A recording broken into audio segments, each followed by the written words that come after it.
కొనుగోలు సెంటర్లలో వడ్లు పోసి 15 రోజులు గడిచినా రైతుల ధాన్యం మాత్రం ఇంకా కుప్పల దగ్గరే ఉంది. ఫోన్ చేస్తే అధికారుల ఫోన్ స్విచ్ ఆఫ్. ఇది రైతుల పట్ల నిర్లక్ష్యం కాదంటే ఇంకేమిటి? ఇది మండలంలోని రైతుల బాధ. సిద్దిపేట జిల్లా బెజ్జంకి మండలంలోని కల్లెపల్లి గ్రామంలో రైతులు తీవ్ర ఇబ్బందులు పడుతున్నారు. కల్లెపల్లి మాత్రమే కాదు, మండలంలోని అన్ని గ్రామాల పరిస్థితి ఇదే. వరి కోతలు పూర్తయి దాదాపు 15 రోజులు గడిచినా ఇప్పటి వరకు ప్రభుత్వ అధికారులు ఎవరూ స్పందించడం లేదు. రైతులు చెబుతున్న దాని ప్రకారం మా ధాన్యం అప్పటికే తడిసిపోయింది, మళ్లీ వాన వస్తే పూర్తిగా పాడవుతుందని. కానీ స్థానిక AEO phone switch off, agriculture ఆఫీసర్లు అందుబాటులో లేరు.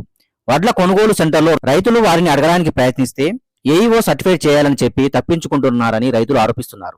ప్రభుత్వం అధికారికంగా వడ్ల కొనుగోలు సెంటర్లను ప్రారంభిస్తూ బిల్లులను అలాట్ చేయకపోవడం చాలా దురదృష్టకరం. రైతుల మీద ప్రేమ ఉన్నదని రైతు ప్రభుత్వం అని చెప్పుకునే ప్రభుత్వం మిల్లులను కేటాయించకపోవడం శోచనీయం. ఇప్పటికైనా అధికారులు స్పందించి రైతుల ధాన్యం కొనుగోలు ప్రక్రియను ప్రారంభించాలి, లేదంటే ఈ ఆగ్రహం రోడ్లపైకి వచ్చే పరిస్థితి వస్తుంది. రైతుల సమస్యలపై మరిన్ని గ్రౌండ్ రిపోర్ట్స్ కోసం మా ఛానల్ ను సబ్స్క్రైబ్ చేయండి. మీ అభిప్రాయాన్ని కామెంట్ లో చెప్పండి.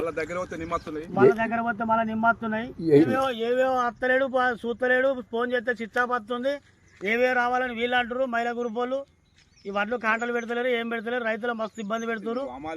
ఇది ఎంతవరకు కరెక్ట్ ఏం కథ? అమ్మాలి 60 రూపాయలు అయితే పెడతా అంటారు, లేకపోతే లేదంటారు. వాళ్ళు పరిస్థితి ఏంటి? బెజ్జంలో 60 రూపాయలు ఉందట, 60 రూపాయలు కావాలంటారు.